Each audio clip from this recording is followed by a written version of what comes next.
આકાશવાણી સમાચાર બકુલા પરમાર વાંચે છે. સૌપ્રથમ મુખ્ય સમાચાર. વિપક્ષોના હોબાળાના પગલે સંસદના બંને ગૃહો આજના દિવસ માટે મુલતવી.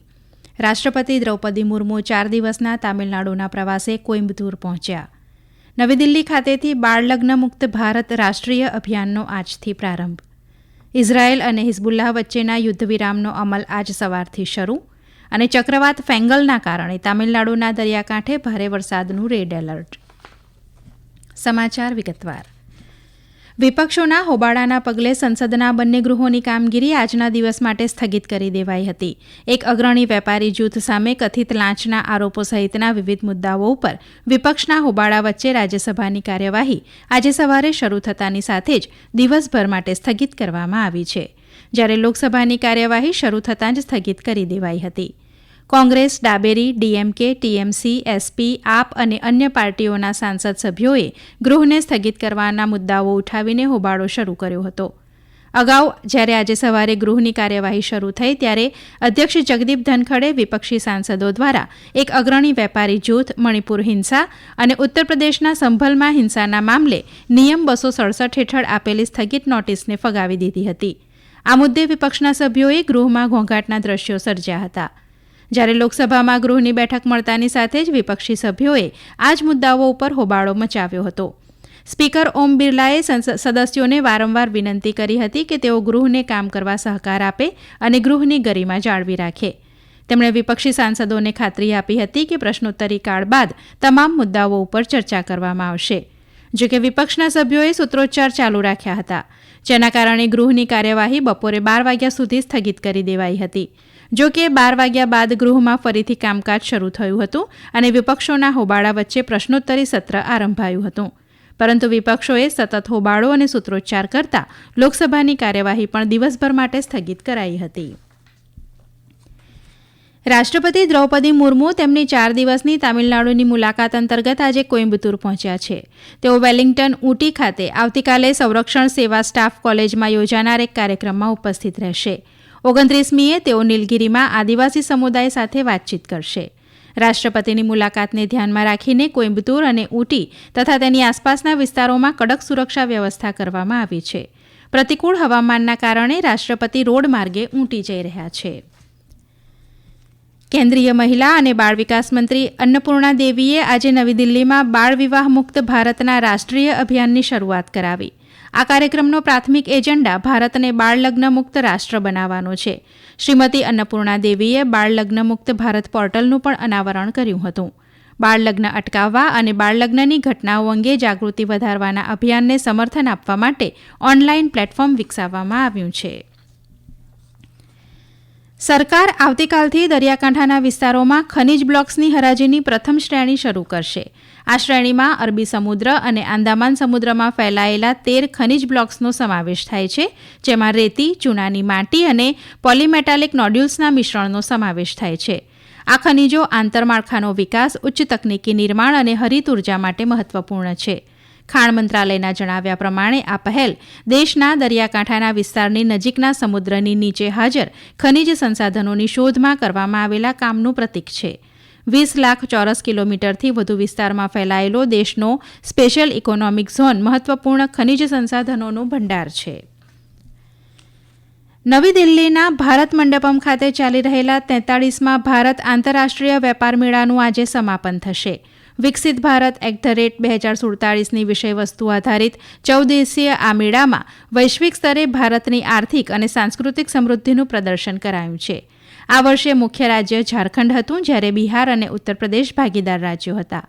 આંતરરાષ્ટ્રીય મેળામાં ચીન, ઇજિપ્ત, ઈરાન, દક્ષિણ કોરિયા, થાઇલેન્ડ, તુર્કી અને યુએઈ સહિત 11 દેશોએ ભાગ લીધો હતો. કેન્દ્રીય પ્રવાસન મંત્રાલયે આજે ઇન્ટરનેશનલ ટુરિઝમ માર્ટની 12મી આવૃત્તિનું આયોજન કર્યું છે. યુનેસ્કોના વિશ્વ વારસા સ્થળ કાઝીરંગા રાષ્ટ્રીય ઉદ્યાન અને ટાઇગર રિઝર્વ ખાતે આયોજિત આ કાર્યક્રમનો હેતુ સ્થાનિક અને આંતરરાષ્ટ્રીય સ્તરે ઉત્તર પૂર્વીય ક્ષેત્રની પ્રવાસન ક્ષમતાને ઉજાગર કરવાનો છે.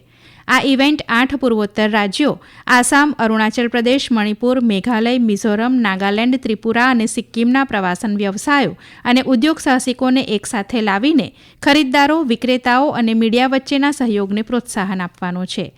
કેન્દ્રીય પ્રવાસન મંત્રી ગજેન્દ્રસિંહ શેખાવત, મુખ્યમંત્રી હિમંતા બિસ્વા શર્મા, કેન્દ્રીય જળમાર્ગ મંત્રી સર્વાનંદ સોનોવાલ અને અરુણાચલ પ્રદેશના મુખ્યમંત્રી પેમા ખાંડુની હાજરીમાં કાર્યક્રમનું ઉદ્ઘાટન કરશે.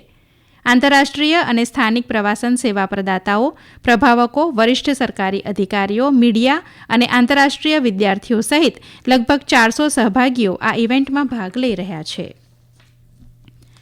આ સમાચાર આપ આકાશવાણી ઉપરથી સાંભળી રહ્યા છો. આ રાષ્ટ્રીય સમાચાર આપ અમારી YouTube channel AIR news Gujarat ઉપર પણ સાંભળી શકશો. વધુ સમાચાર માટે આપ અમારા એક્સ હેન્ડલ AIR_ABAD ને ફોલો કરી શકો છો.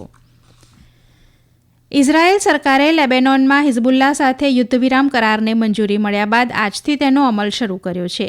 ઇઝરાયેલના પ્રધાનમંત્રી બેન્જામિન નેતન્યાહુના કાર્યાલયે ગઈકાલે રાત્રે આ જાહેરાત કરી હતી અને ફ્રાન્સની મધ્યસ્થીથી થયેલી આ સમજૂતીથી યુદ્ધ અટકે તેવી શક્યતા છે. આ યુદ્ધમાં લેબેનોનમાં અંદાજે 3,800 લોકો માર્યા ગયા છે અને 16,000થી વધુ લોકો ઇજાગ્રસ્ત થયા છે. ઇઝરાયેલ કેબિનેટની મંજૂરી બાદ ફ્રાન્સના રાષ્ટ્રપતિ ઇમાન્યુએલ મેક્રોન અને અમેરિકી રાષ્ટ્રપતિ જો બાઇડેને એક સંયુક્ત નિવેદન બહાર પાડ્યું હતું, જેમાં કરારના અમલીકરણ અને સંપૂર્ણ પાલનની ખાતરી કરવા માટે તેઓ ઇઝરાયેલ અને લેબેનોન સાથે કામ કરવાનું વચન આપ્યું હતું. સમજૂતી અનુસાર ઇઝરાયેલી દળો અને હિઝબુલ્લાએ આગામી 60 દિવસમાં દક્ષિણ લેબેનોનમાંથી પીછેહઠ કરવી પડશે. લેબેનોનના વિદેશમંત્રીએ પહેલેથી જ આ કરારને સમર્થન આપ્યું છે. ઇઝરાયેલના પ્રધાનમંત્રી બેન્જામિન નેતન્યાહુએ હિઝબુલ્લા દ્વારા યુદ્ધવિરામ કરારના કોઈપણ ઉલ્લંઘન સામે તાત્કાલિક પગલાં લેવાની ચેતવણી આપી હતી. દક્ષિણ પશ્ચિમ બંગાળની ખાડી ઉપર ઉદ્ભવેલું હવાનું ભારે દબાણ 13 કિલોમીટર પ્રતિ કલાકની ઝડપે ઉત્તર પશ્ચિમ તરફ આગળ વધ્યું છે, જે આગામી 12 કલાક દરમિયાન તીવ્ર ચક્રવાતી તોફાન ફેંગલમાં પરિણમવાની શક્યતા છે. આ તોફાન આગામી 48 કલાક દરમિયાન તામિલનાડુના દરિયા કિનારા અને શ્રીલંકાના કિનારા તરફ આગળ વધે તેવી શક્યતા છે. હવામાન વિભાગે ચક્રવાત ફેંગલના કારણે તામિલનાડુના દરિયાકાંઠે ભારે વરસાદનું રેડ એલર્ટ જાહેર કર્યું છે. આકાશવાણી સાથે વાત કરતા હવામાન વિભાગના વરિષ્ઠ વૈજ્ઞાનિક RK જૈનામણીએ કહ્યું કે આંધ્રપ્રદેશના દરિયાકાંઠે પણ ભારે વરસાદની સંભાવના છે.